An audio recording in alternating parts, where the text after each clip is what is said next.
Chapter 1. The year the silence started. I was 13 the year Liz disappeared. Not ran away. Not went missing. Just gone. She was 17. Confident, funny, always a little too smart for her own good. The kind of sister who'd pretend to hate you in front of her friends, but secretly leave notes in your backpack with jokes or dumb doodles when you had a bad day. We weren't best friends, too much of an age gap for that, but she always looked out for me. Made me feel like I mattered. Even when my parents were fighting or pretending not to fight. The night she vanished was like any other. At least that's what I kept telling myself. She left the house around 6 p.m. to meet a friend at the library.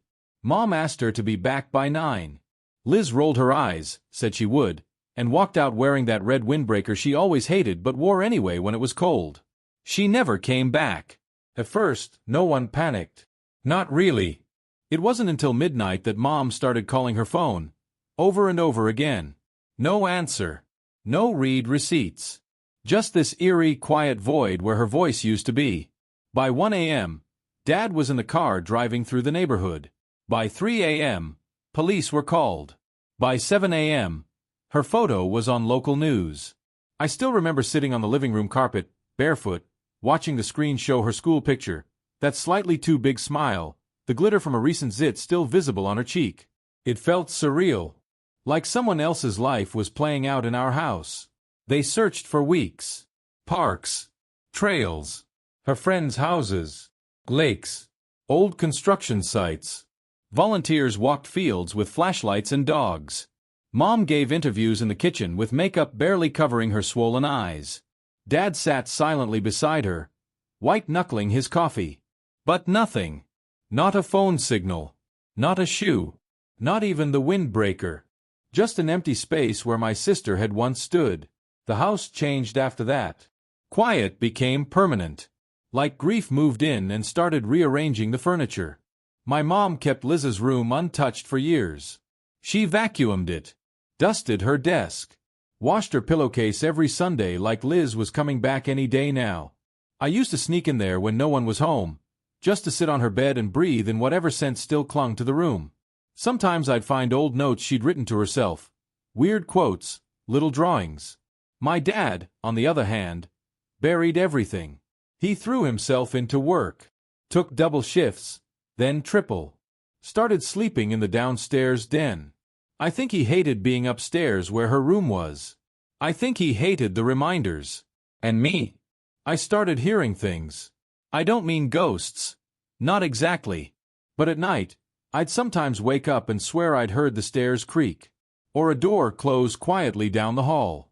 I'd get out of bed and listen, convinced someone was in the house. But it was always silent. Always empty. Except for her room. That door stayed closed. The official story faded over time. News cycles moved on. Missing person flyers stopped being posted. The cop said there was no evidence of foul play, but also no signs of a runaway. Just an unsolved absence. Unexplained, they called it. I graduated high school. Moved out. Went to college a few states over. Did everything I was supposed to do, because someone had to. I tried not to think about Liz anymore. It was too heavy, too tangled in guilt and memories. Sometimes I still heard her voice in dreams. Sometimes I'd check old social media pages, just in case someone posted something. But they never did. It had been 10 years. And then, one rainy Tuesday night, I was lying on my bed, half scrolling through my phone, when I got the notification. Friend request received. Elizabeth M. Round pushpin 3 miles away. My heart stopped. Chapter 2. A message from the past. The friend request sat on my screen like a question mark blinking in the dark. I stared at it for what felt like hours, my thumb hovering over the accept button but never pressing. Who was this Elizabeth M? The profile picture was unmistakable. It was her, my sister, but older, somehow changed. Her eyes still held that same spark, but there was something tired about her smile. Almost like she'd been through a storm and carried it quietly behind that face. The account was new. Only a handful of posts. All private. No friends in common except me. The location tag said she was nearby, just a few miles away. That didn't make sense. How had she found me after all these years? Why now? I kept swiping through the photos. One was taken in a park we used to visit as kids. Another was a blurry selfie in front of a neon sign at night. All recent. Real. Impossible. Finally, unable to resist, I tapped accept. The friend request disappeared, replaced by a message notification. I opened it. Don't tell Mom and Dad. The words hit me like a punch in the gut. Why not? What was I not supposed to tell them? And how was this even possible? I typed back, fingers trembling. Is this really you? There was a long pause. Then the reply came. I'm here. But I can't explain everything over text. Meet me. Alone. Tomorrow night. 9 p.m. The old auto shop on Willow Lane. My mind raced. The old auto shop was abandoned years ago, right on the edge of town. It was creepy and empty, a place I'd avoided since I was a kid. But here was a message from someone claiming to be Liz, asking me to meet there. Alone. I thought about calling Mom or Dad, but the message was clear. Don't tell them. I sat on my bed for what felt like forever, staring at the message. Every story I'd heard in movies or read on forums about missing people told me to be cautious. To run. To call the police. But this was Liz. My sister. Was she really alive? And if so, why had she vanished? And why reach out now? The room felt colder as the rain started tapping harder on the window. I knew one thing for sure. I had to go. Chapter 3. The Meeting at Willow Lane. The night air was thick with damp and the smell of rust when I pulled up to the old auto shop on Willow Lane. It looked exactly like I remembered from childhood. A hulking, decaying shell of a building, windows cracked and boarded up, the faded sign swinging in the cold breeze. My phone screen glowed dimly as I checked the time. 8:57 p.m. 3 minutes early. I was nervous. More nervous than I thought I'd be. Every story I'd heard about missing people and secret meetings screamed danger in my head, but the thought of Liz, my sister, out there somewhere, alive and reaching out, it was too much. I took a deep breath and pushed open the creaking side door. Inside was dark, but I could make out shapes. Old tires stacked against walls, empty oil drums, the faint scent of motor oil long dried. Then, from the shadows near the back, I saw her. Liz. She looked smaller than I remembered, almost fragile, but her eyes held that same fierce spark. She stepped forward, face half hidden by the hood of her jacket. I'm glad you came, she whispered. I wanted to say 100 things, questions flooding my mind, but all that came out was a strangled, "Where have you been?" She looked away for a moment, then back. I couldn't tell you. Not then. Not until I was sure it was safe. I waited, heart pounding. She reached into her pocket and pulled out an old, folded envelope. The edges were worn, stained with something dark. This, she said, handing it to me, is why I had to leave. I opened it carefully. Inside were photographs, black and white, grainy, but unmistakable. Pictures of our parents with strangers I didn't recognize. Documents with strange seals and codes. Letters mentioning something called Project Echo. My head spun. What is this? I asked. Liz swallowed hard. Our family. We're not who we thought we were. And they wanted to keep it that way. Suddenly, footsteps echoed outside.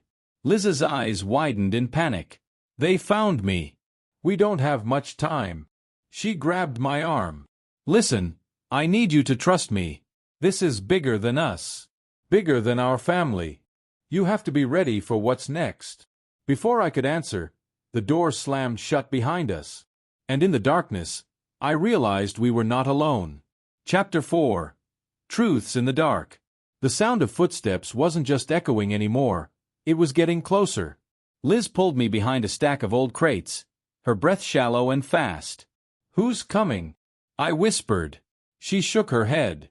I don't know exactly. But they're dangerous. People who want to keep this secret buried. I glanced at the photos and documents again. Project Echo. What could it mean? What had our parents been involved in? Suddenly, a flashlight beam swept across the room. Hide! Liz hissed. We crouched low, hearts pounding. The footsteps stopped near the crates. A voice, cold, unfamiliar, broke the silence. You shouldn't be here. A figure stepped into the light, a man I'd never seen before, but something about him sent a chill down my spine. Liz stood up slowly. "This ends tonight," she said. You can't keep running from the truth. The man smirked. The truth? You don't even know what you're dealing with.